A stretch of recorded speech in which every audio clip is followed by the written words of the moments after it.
آئیے کتاب میرداد کے صفحہ نمبر 18 باب نمبر 20 کی جانب پڑھتے ہیں۔ ہم مر کر کہاں جاتے ہیں؟ توبہ بارے۔ میکاستر بولا، مرشد ہم مر کر کہاں جاتے ہیں؟ میرداد: میکاستر اب تو کہاں ہے؟ میکاستر: پہاڑی مسکن میں۔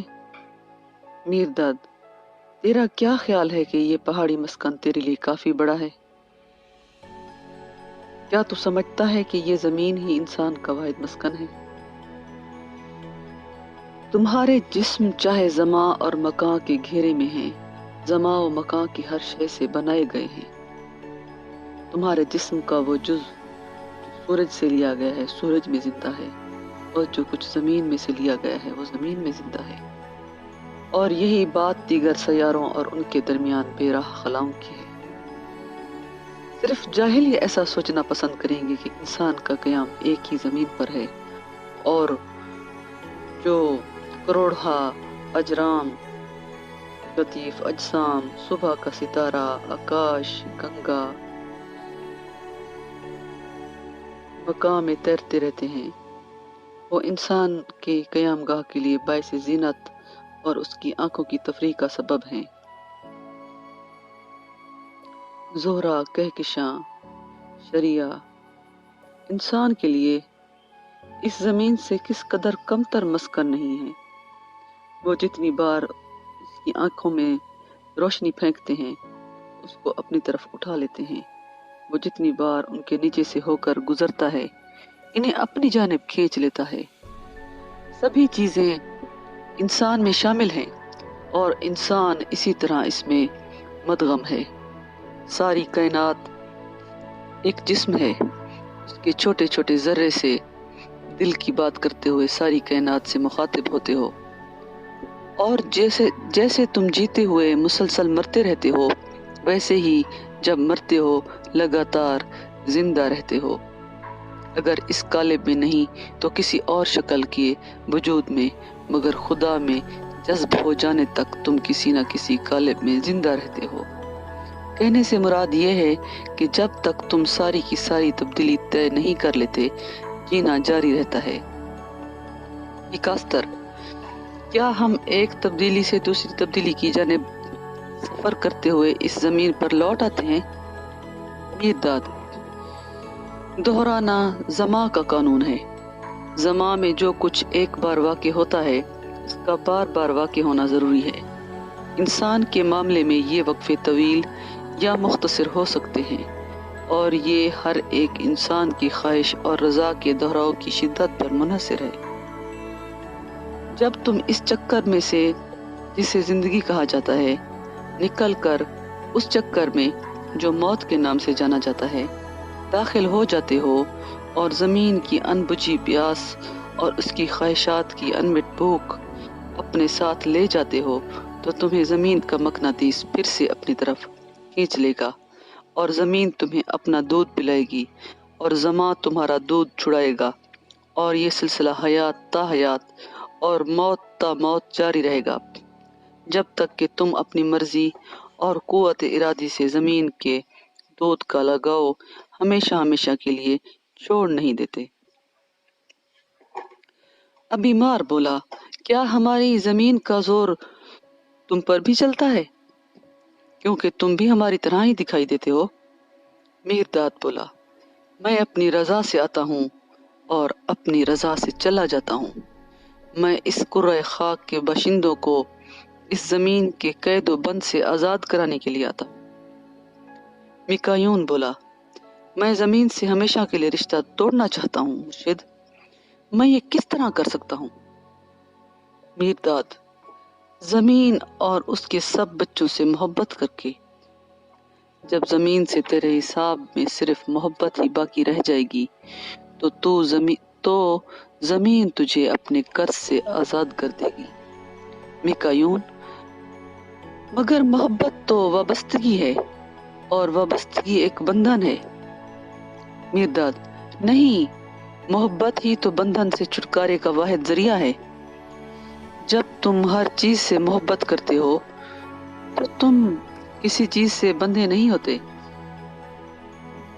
زمورہ، کیا کوئی محبت کے ذریعے اپنی محبت کے خلاف کیے گناہوں کو دہرانے سے بچ سکتا ہے اور ایسا کر کے وقت کے چکر کو روک سکتا ہے؟ میرداد، یہ تم توبہ کے ذریعے کر سکتے ہو۔ تمہاری زبان سے نکلی ہوئی بد دعا کوئی اور ٹھکانہ تلاش کرے گی۔ جب وہ واپس آ کر دیکھے گی تو تمہاری زبان محبت آمیز دعاؤں سے آراستہ ہے۔ اس طرح محبت اس بد دعا کے دہراؤ کا راستہ روک دے گی۔ شہوت آلود نظر کسی پرشہوت آنکھ کو ڈھونڈے گی۔ جب وہ لوٹ کر دیکھے گی کہ ماں کی آنکھ محبت آلود نظروں سے لبریز ہے، اسی طرح محبت اس شہوت آلود نظر کے دہراؤ کو روک دے گی۔ گناہ گار دل سے پیدا ہوئی گناہ آلود خواہش کسی اور آشیانے کی جستجو کرے گی۔ جب وہ لوٹ کر دیکھے گی کہ باپ کا دل نیک خواہشات سے بھرپور ہے، اسی طرح محبت اس گناہ آلود خواہش کو پھر سے پیدا نہیں ہونے دے گی۔ یہی توبہ ہے۔ جب تمہاری محبت ہی صرف تمہارا بقایا رہ جائے گی تو پھر زماں تمہارے لیے محبت کے سوا اور کچھ نہیں دہرا سکتا۔ جب ہر جگہ اور ہر وقت صرف ایک ہی چیز دہرائی جائے تو وہ سارے زماں اور مکان کو معمور کر دینے والا مستقل عمل بن جاتی ہے۔ میرداد، اور اس طرح ان دونوں کو فنا کر دیتی ہے۔ ہمبال بولا، مرشد، ایک بات اور میرے دل کو کچوکے اور میری سمجھ کو دھندلائی جاتی ہے۔ میرا باپ کسی دوسری موت کی بجائے ایسی موت کیوں مرا؟ باب نمبر 21۔ مقدس رضائے گل، جو کچھ جیسے اور جب واقع ہوتا ہے کیوں واقع ہوتا ہے؟ میرداد، کتنی عجیب بات ہے کہ تم زماں و مکان کے بچوں کو ابھی تک یہ معلوم نہیں کہ زماں لوح مکان پر منقوش کائنات کی یادداشت ہے۔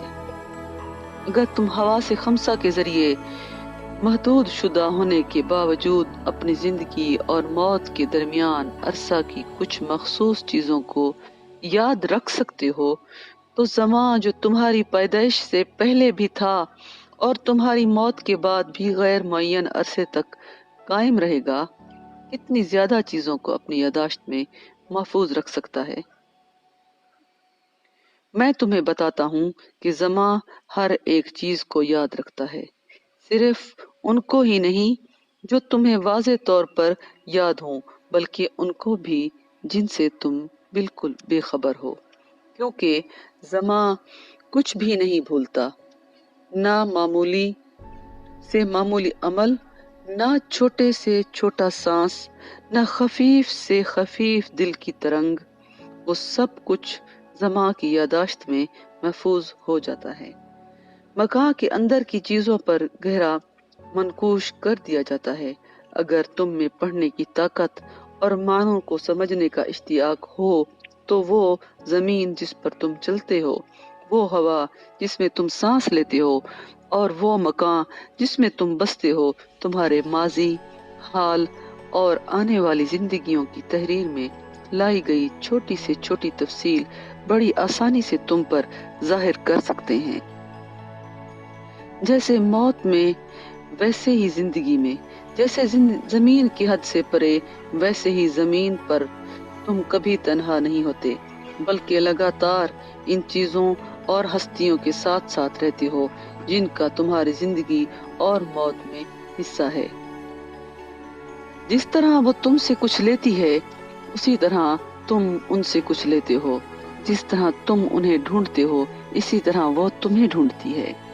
ہر چیز میں انسان کی رضا شامل ہے اور انسان میں ہر چیز کی رضا شامل ہے۔ یہ آپسی عدل بدل بے روک جاری رہتا ہے، لیکن انسان کی بھلکڑ یادداشت پرلے درجے کی نالائق محاسب ہے۔ مگر زماں کی اچوک یادداشت ایسی نہیں ہے، یہ انسان کے اس ساتھی انسانوں اور مخلوقات کی دیگر ہستیوں سے تعلقات کا بالکل صحیح حساب رکھتی ہے اور اس کو ایک زندگی کے بعد دوسری زندگی میں، ایک موت کے بعد دوسری موت میں، پلک کی ہر ایک جھپک پر اپنے حساب کے بھگتان کی تعمیل کراتی رہتی ہے۔ اگر مکان اس کو اپنی طرف نہ کھینچے تو بجلی کبھی مکان پر نہ گرے۔ مکان اپنی بربادی کے لیے اتنا ہی ذمہ دار ہے جتنی کہ بجلی۔ جب تک انسان خود ہی بیل کو سینگ مارنے کی دعوت نہ دے، بیل انسان کو کبھی سینگ نہیں مارتا۔ دراصل انسان اپنی ہلاکت کے لیے بیل سے زیادہ ذمہ دار ہے۔ مقتول ہی قاتل کے خنجر کو تیز کرتا ہے اور قاتلانہ وار وہ دونوں مل کر کرتے ہیں۔ لٹنے والا لٹیروں کی حرکتوں کو رخ دیتا ہے اور ڈاکہ وہ دونوں مل کر مارتے ہیں۔ ہاں، انسان اپنی مصیبتوں کو آپ دعوت دیتا ہے اور بعد ازاں اپنے ناگوار مہمانوں کے خلاف گلہ کرتا ہے۔ وہ یہ بھول جاتا ہے کہ اس نے دعوت نامے کیسے، کب اور کہاں لکھے اور بھیجے تھے، مگر زماں کبھی فراموش نہیں کرتا، اور زماں ہر دعوت نامہ عین وقت پر صحیح پتے پر پہنچا دیتا ہے اور ہر مہمان کی میزبان کے گھر تک رہنمائی کرتا ہے۔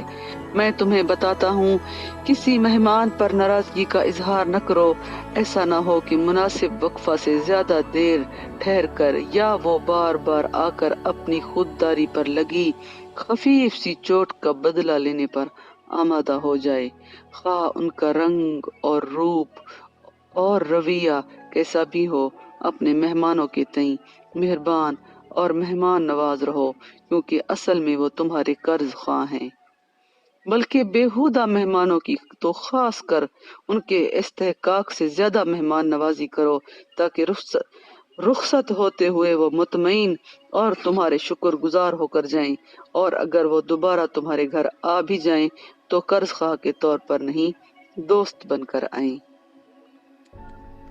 ہر مہمان سے ایسا سلوک کرو جیسے کہ وہ مہمان خصوصی ہو، تاکہ تم اس کا اعتماد حاصل کر سکو اور اس کی آمد کے پوشیدہ مقصد کو جان سکو۔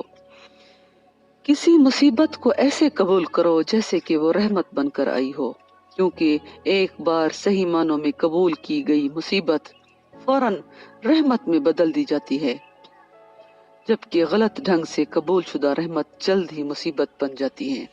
اپنی اڑیل یاداشت کے باوجود، جو کہ واضح طور پر چھیدوں اور رخنوں والے مکروہ فریب کا جال ہے، تو تم اپنی زندگی اور موت، ان کا وقت اور مقام، یہاں تک کہ ان کے طریقہ کا انتخاب بھی خود ہی کرتے ہو۔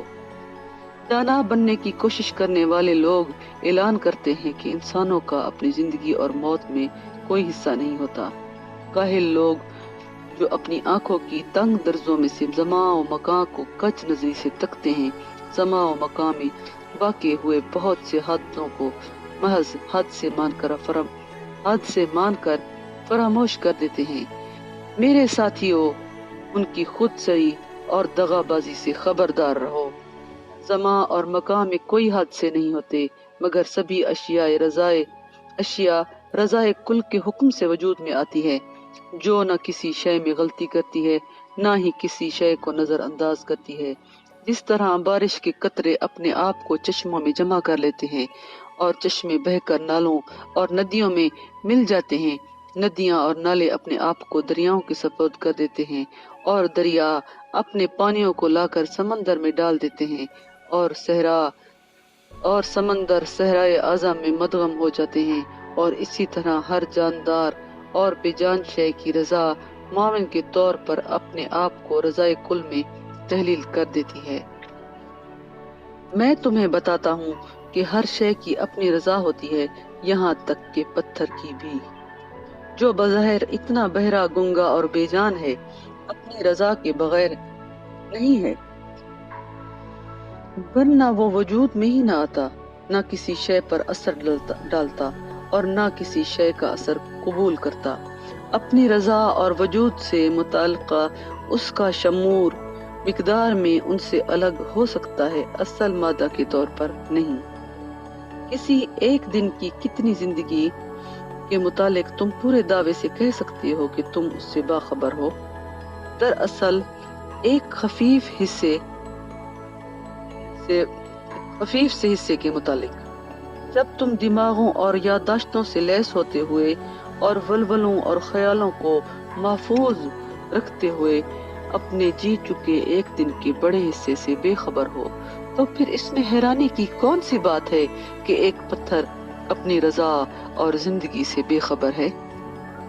اور جس طرح تم زندگی اور اس کی نقل و حرکت سے بے خبر ہوتے ہوئے بھی کچھ نہ کچھ جی لیتے ہو اور چل پھر لیتے ہو، ویسے ہی تم اپنی رضا سے بے خبر ہوتے ہوئے اس کا اتنا ہی استعمال کر لیتے ہو، مگر رضائے کل تمہاری بے خبری اور کائنات میں ہر جاندار کی بے خبری سے پوری طرح آگاہ ہے۔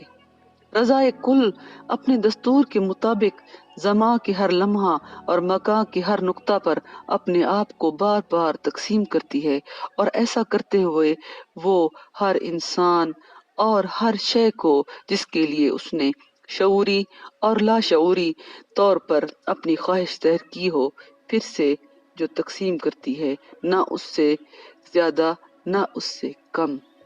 مگر اس امر سے غافل انسان جو کچھ رضائے کل کی تمام نعمتوں سے بھرپور تھیلی میں سے ان کے حصے میں آتا ہے، اس کو دیکھ کر اکثر اوقات مایوس ہو جاتے ہیں۔ وہ شکستہ دل سے شکوے شکایتیں کرتے ہیں اور اپنی مایوسی کے لیے بے وفا مقدر کو الزام دیتے ہیں۔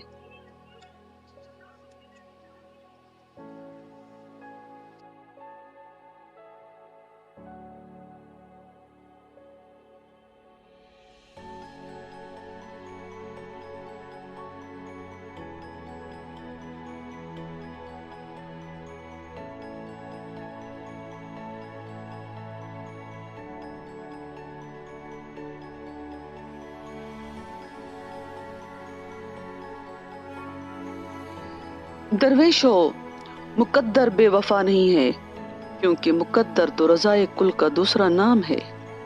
انسان کی اپنی رضا ہی اب تک نہایت تغیر پذیر، نہایت ہی بے قاعدہ اور اپنی طرح کی نہایت غیر یقینی ہے۔ آج یہ مشرق کی سمت تیز گام ہے تو کل مغرب کی سمت۔ یہاں ایک حصے کو اچھائی مان کر اسے سرفراز کرتی ہے تو دوسری اسی شے کو برا کہہ کر اس کی مذمت کر دیتی ہے۔ ابھی یہ کسی شخص کو دوست کے طور پر قبول کرتی ہے تو بعض ازاں اس سے دشمن کے طور پر ٹکراتی ہے۔ میرے ساتھیو، تمہیں متلون مزاج نہیں ہونا چاہیے۔ تمہیں معلوم ہونا چاہیے کہ سبھی انسانوں اور چیزوں سے تمہارے رشتوں کا فیصلہ اس بات پر ہوتا ہے کہ تم ان سے کیا چاہتے ہو اور وہ تم سے کیا چاہتے ہیں، اور تم انسانوں اور چیزوں سے کیا چاہتے ہو، اس سے اس بات کا فیصلہ ہوتا ہے کہ وہ تم سے کیا چاہیں گے۔ اس لیے میں نے تمہیں پہلے ہی مطلع کیا تھا اور اب پھر آگاہ کرتا ہوں کہ تم اس امر سے محتاط رہو کہ تم کیسے سانس لیتے ہو، کس طرح بولتے ہو، کیا چاہتے ہو، کیا سوچتے ہو، کیا کرتے ہو، کیونکہ تمہاری رضا ہر سانس، ہر لفظ، ہر خواہش، ہر خیال اور ہر فعل میں پوشیدہ ہے۔ اور جو کچھ تم سے پوشیدہ ہو وہ رضائے کل پر ہمیشہ ظاہر ہوتا ہے۔ نہ ہی کسی چیز سے ایسی نیکی کی خواہش کرو جو اس کے لیے بدی بن جائے، کہیں ایسا نہ ہو کہ تم اپنے لیے بدی کے متمنی نہ ہو جاؤ، لیکن سب انسانوں اور سب چیزوں سے ان کی محبت کی خواہش کرو، کیونکہ اس سے تمہارے حجابات دور ہوں گے، وہ تمہارے دل میں عرفان آشکار ہوگا، اور اس طرح اپنی رضا کو رضائے کل کے حیرت انگیز اسرار کی تعلیم دو۔ جب تم سب کی طرف سے آگاہ نہیں ہوتے، تم اپنے اندر ان کی رضا اور ان کے اندر اپنی رضا سے باخبر نہیں نہیں ہو سکتے۔ جب تک تم سب چیزوں میں اپنی رضا اور اپنے اندر ان کی رضا سے روشناس نہیں ہو جاتے، تم رضائے کل کے اسرار سے واقف نہیں ہو سکتے۔ جب تک تمہیں رضائے کل کے اسرار کا علم نہ ہو، تم اپنی رضا کو رضائے کل کے خلاف کمر بستہ نہ کرو، کیونکہ اس حالت میں تمہاری شکست یقینی ہے۔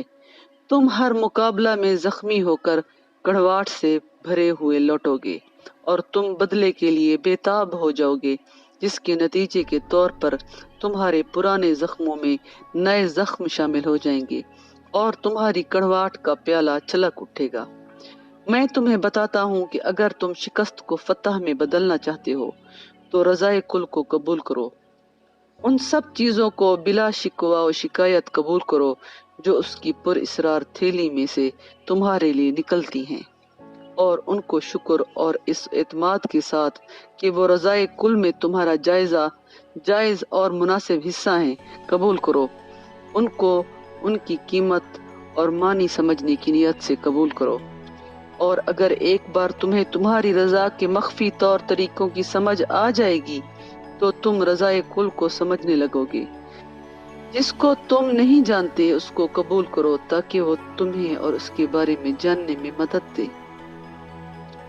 تم اس کے خلاف برہمی کا اظہار کرو گے تو وہ تمہارے لیے دل کو دکھانے والا معمہ بنا رہے گا۔ اپنی رضا کو رضائے کل کے تابع کر دو، پھر جب عرفان آشکار ہوگا تو رضائے کل یوں تمہاری رضا کے پیچھے پیچھے چلے گی جیسے کہ وہ تمہارے تابع ہو۔ یہ تعلیم میں نے نوح کو دی تھی، یہی تعلیم میں تمہیں دیتا ہوں۔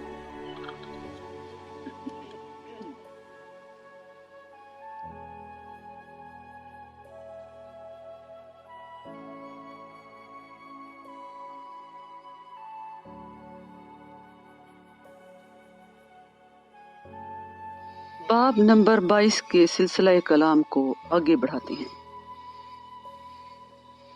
ہاں، وہ یقیناً پرہیزگار ہیں جن کے دل و دماغ پاکیزہ ہیں، وہ چاہے خانقاہوں میں ہوں یا کھلے بازاروں میں۔ میرے ساتھیوں، عورت کی عزت کرو اور اس کی پاکیزگی قبول کرو، اپنی اولاد کی ماں کے طور پر نہیں، نہ ہی اپنی بیوی اور محبوبہ کی حیثیت سے، بلکہ مرد کی ہم سفر کے طور پر، بلکہ مشترکہ زندگی کی طویل مشقت اور سزا میں اس کی برابری کی حصہ دار اور شریک کے طور پر، کیونکہ بغیر اس کے مرد دوئی کا خطہ عبور نہیں کر سکتا۔ عورت میں مرد کو اپنی وحدانیت اور مرد میں عورت کو دوئی سے نجات ملے گی، اور وقت کی سطح پر یہ جوڑے مل کر ایک ہو جائیں گے، حتیٰ کہ اپنے آپ پر فتح حاصل کرنے والا بھی، جو نہ مرد ہے نہ عورت، جو صرف کامل انسان ہے۔ میں اپنے آپ پر فتح مند ہونے کی ہدایت کرتا ہوں اس انسان کے لیے جو اپنے آپ میں کامل اور خود کا مالک ہے، اور اس سے پہلے کہ میرداد تمہارے بیچ سے خود کو اٹھا لے، تم سب اپنے آپ پر فتح حاصل کر لو گے۔ زمورہ بولا، تیرے منہ سے ہمیں چھوڑ جانے کی بات سن کر میرا دل دکھی ہو جاتا ہے۔ اگر وہ دن کبھی آ ہی گیا جب کہ ہم تجھے تلاش کریں گے اور تو نہیں ملے گا تو زمورہ بے شک اپنی زندگی کا خاتمہ کر دے گا۔ میرداد بولا، زمورہ، تو بہت سی چیزیں اپنی رضا سے کر سکتا ہے، تو سبھی چیزوں کے متعلق اپنی مرضی کر سکتا ہے، مگر ایک بات میں تیری مرضی نہیں چلے گی، وہ ہے اپنی رضا کا خاتمہ کرنا، یعنی اپنی مرضی سے اپنی روح کو ختم نہیں کر سکتا۔ جو رضا کہ زندگی کی رضا ہے، جو رضا کل ہے، کیونکہ زندگی جو ہستی ہے کبھی اپنی رضا سے اس کو نیستی میں نہیں بدل سکتی، نہ ہی نیستی کی کوئی رضا ہو سکتی ہے، نہیں یہاں تک کہ خدا بھی زمورہ کو ختم نہیں کر سکتا۔ جہاں تک میرا تمہیں چھوڑ جانے کا سوال ہے، وہ دن ضرور آئے گا جب تم مجھے جسمانی صورت میں ڈھونڈو گے اور میں تمہیں نہیں ملوں گا، کیونکہ مجھے اس زمین کے علاوہ کسی اور جگہ